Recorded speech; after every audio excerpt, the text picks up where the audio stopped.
CA final IDT paper number 8 input tax credit.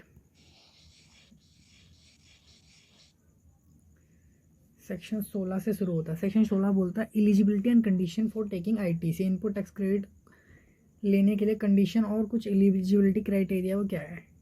Input tax credit किसको मिलेगा? Input tax credit every registered person को मिलेगा।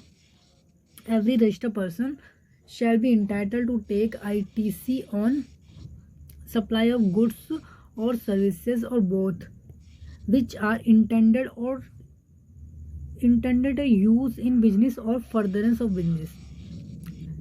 Input tax credit हर registered person को मिलेगा। किस पर मिलेगा?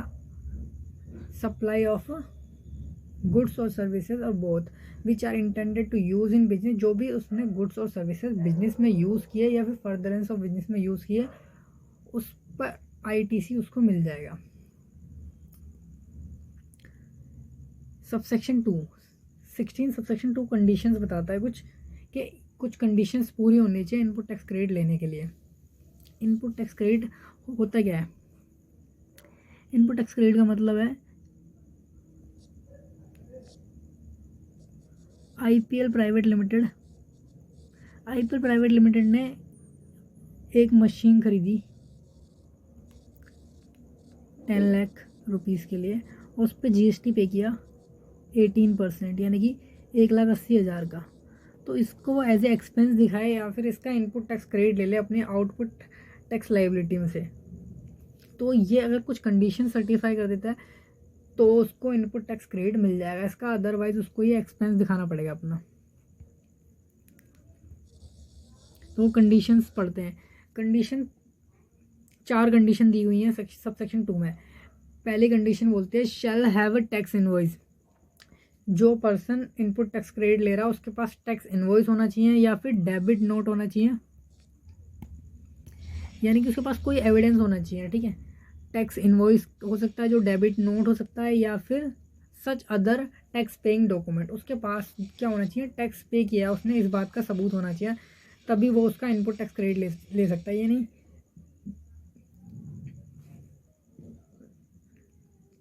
अदर डॉक्यूमेंट प्रेस्क्राइब किए हुए हैं रूल में 36। रूल 36 में अदर डॉक्यूमेंट भी प्रेस्क्राइब किए हुए हैं। जैसे एक्सपोर्ट के केस में क्या हो सकता है? बिल ऑफ एंट्री हो सकता है, RCM का इनवॉइस। अगर RCM लगता है सर्विस पे तो उसने क्या किया होगा? RCM पर खुद पर इनवॉइस इशू किया होगा, तो उस इनवॉइस के बेसिस पे भी वो इनपुट टैक्स क्रेडिट ले सकता है। और रिवाइज इनवॉइस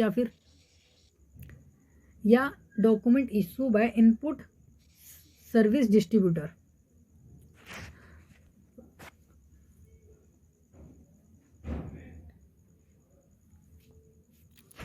पहले एक रूल हुआ करता था ये वाला, अब ये रिमूव हो चुका है, इसको पढ़ने की जरूरत नहीं है अब। ठीक है, पहली कंडीशन हमने पढ़ ली, उसके पास टैक्स पे करने का डॉक्यूमेंट होना चाहिए। उसके बाद 3 कंडीशन और बची।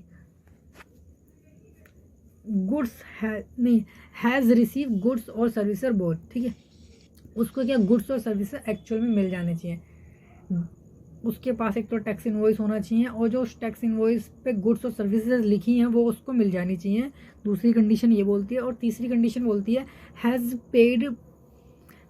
Tax has been paid by supplier to government subjected to provisional credit under section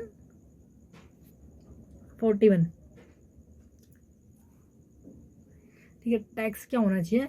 जो सप्लायर से आपने गुड्स खरीदा था, इनपुट टैक्स क्रेडिट लिया है, जिस सप्लायर के इनवॉइस के बेस पे आपने इनपुट टैक्स क्रेडिट ले रहे हो, उस सप्लायर ने गवर्नमेंट को टैक्स पे कर देना चाहिए, तब जाके आप इनपुट टैक्स क्रेडिट ले सकते हो।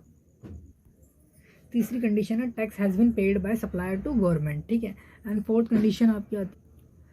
कंडीशन है रजिस्टर्ड पर्सन जो इनपुट टैक्स क्रेडिट ले रहा है उसने अपनी रिटर्न को फाइल कर देना चाहिए।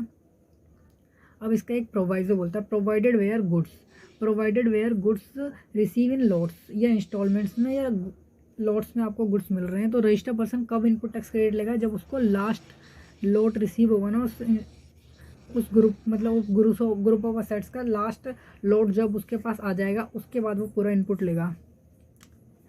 सेकंड प्रोवाइडर बोलता है provided further that in case where recipient fails to pay supplier the value of supply along with the tax amount thereon within a period of 180 days from the date of invoice। ये second proviso बोलता है अगर recipient मतलब registered person जिसने supplier से क्या खरीदा था, गुड्स खरीदी थी, उसको फेल हो जाता है वो पे करने के लिए वैल्यू ऑफ सप्लाई का अमाउंट और उस पर जो टैक्स था उसको अमाउंट को, ठीक है, 180 दिन के अंदर इनवॉइस की डेट से, तो उसको क्या करना पड़ेगा, शेल रिक्वायर टू पे amount of ITC taken by him along with interest, ठीक है, जितना भी उसने आईटीसी लिया था उस गुड्स पे, उस इनवॉइस के रिस्पेक्ट में, वो उसको गवर्नमेंट को दोबारा जमा कराना पड़ेगा along with interest. Third provider बोलता है प्रोवाइडेड ऑल्सो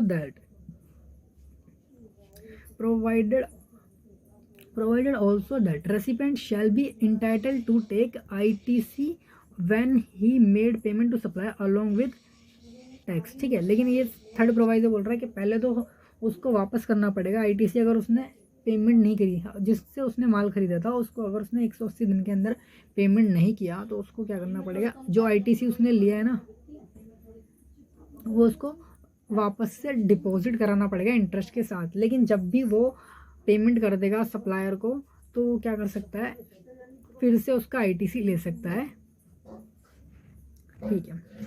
सबसेक्शन 3 बोलता है वेयर, तो इसका एक मैंने शॉर्टकट बनाया था यहाँ पर, टीजीआरपी मतलब टैक्स इनवॉइस होने पर चाहिए आपके पास, जी से मतलब गुड्स और सर्विस आपको रिसीव हो जाना चाहिए, आर से क्या होना चाहिए, रजिस्टर्ड पर्सन ने, आर से क्या था, आर से रजिस्टर्ड पर्सन ने रिटर्न फाइल कर देना चाहिए, पी से उसने पेमेंट कर देनी चाहिए। सबसेक्शन 3 बोलता है अगर किसी रजिस्टर्ड पर्सन ने प्लांट एंड मशीनरी खरीदा, सपोज उस पर जो उसने जीएसटी पे किया तो वो उसके टोटल अमाउंट पर टैक्स इंक्लूड करके उस पर डेप्रिसिएशन क्लेम कर रहा है तो उसको आईटीसी नहीं मिलेगा। सबसेक्शन 3 ये बोलता है। सबसेक्शन 4 क्या बोलता है, registered person shall not entitle to take ITC, एक रजिस्टर्ड पर्सन को आईटीसी नहीं मिलेगा कब, after the due date of furnishing return, जब वो सितंबर मंथ की रिटर्न फाइल कर देगा फॉलोइंग फाइनेंशियल ईयर, मतलब जिस भी फाइनेंशियल ईयर का इनवॉइस है उसका जो नेक्स्ट फाइनेंशियल ईयर है उसकी सितंबर मंथ की रिटर्न फाइल कर देगा, या फिर actual date of filing annual return whichever is earlier, उन दोनों में से जो भी डेट आएगी ना पहले, उस वाली डेट के बाद आईटीसी नहीं मिलेगा उस इनवॉइस के रिस्पेक्ट में। यहाँ पे हमारा सेक्शन 16 खत्म।